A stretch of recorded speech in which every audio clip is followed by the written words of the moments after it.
Hey guys, today we're going to walk you through how to install a bott frame system in a flat wall environment. This will be relevant for a trailer, a workshop like where we are now, anywhere that you have a flat wall. So follow along, we'll walk you through step by step how to complete this project. We have a 24-inch wide frame, which is going to give us an L footprint or approximately 20 inches inside here. You're going to have ordered the wall mount bracket kit. This is the wide top bracket, so you can see it's approximately the width of this frame. There's also a small triangular version that if you had a bunch of frames together, you could use that in between. The other thing is you're going to get floor brackets. We're going to attach this behind the frame, and then we're going to use a Tapcon screw to simply put it into the concrete. And you're going to need a T30 bit, a T40 bit, and a Phillips number 2 bit. So let's get started. This part here is going to go on the wall. These are on 8-inch spacing, so of course we've got 8, 16, or 24-inch options here. This is going to get mounted right on top of the frame here using those little things we call clip nuts. So that's what's going to hold your bolt. And for now, we're just going to get it a little bit tight. Doesn't need to be all the way tight. This top bracket here is a little bit wider than the frame. This is just for demonstration purposes, but for me, this is going to work fine. I'm going to have the perfo panel here on the edge. Next thing we're going to do is we're actually going to come in here, and now that we kind of have this position where we want it, go ahead and tighten these down. We're going to actually attach the top bracket to the wall.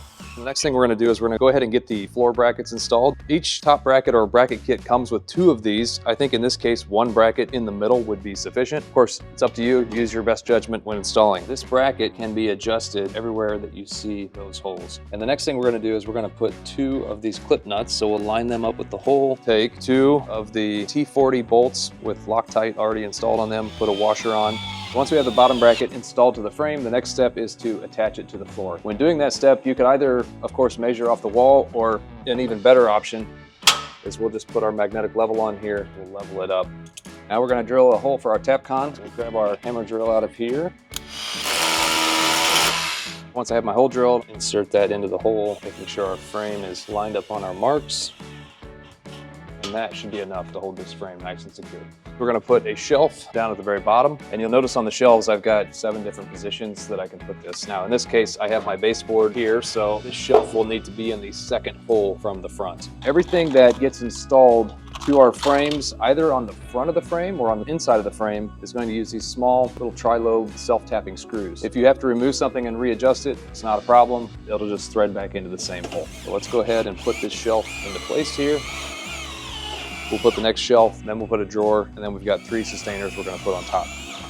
Now the drawers actually use the same runners that the sustainers use. You'll notice there is an R on this runner, so that is for the right side. We have 3 sustainers we're going to put in here, 3 organizers, and then we're going to put a drawer in. The organizers need 1 hole above the runner, so we'll come down 1 hole, put these in, and then we'll work our way down. After you have your runners installed, you're going to clip the reinforcing member into the back of the runners on each side and prevent any lateral movement.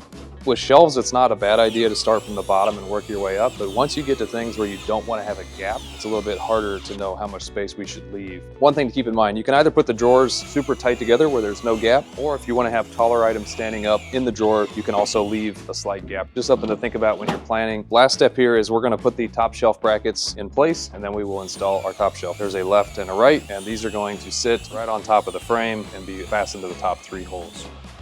One nice thing about the flat wall solution is that we have a full height perfo panel that you can install on the sides here, which gives you a lot of great options to hang and store items on the perfo.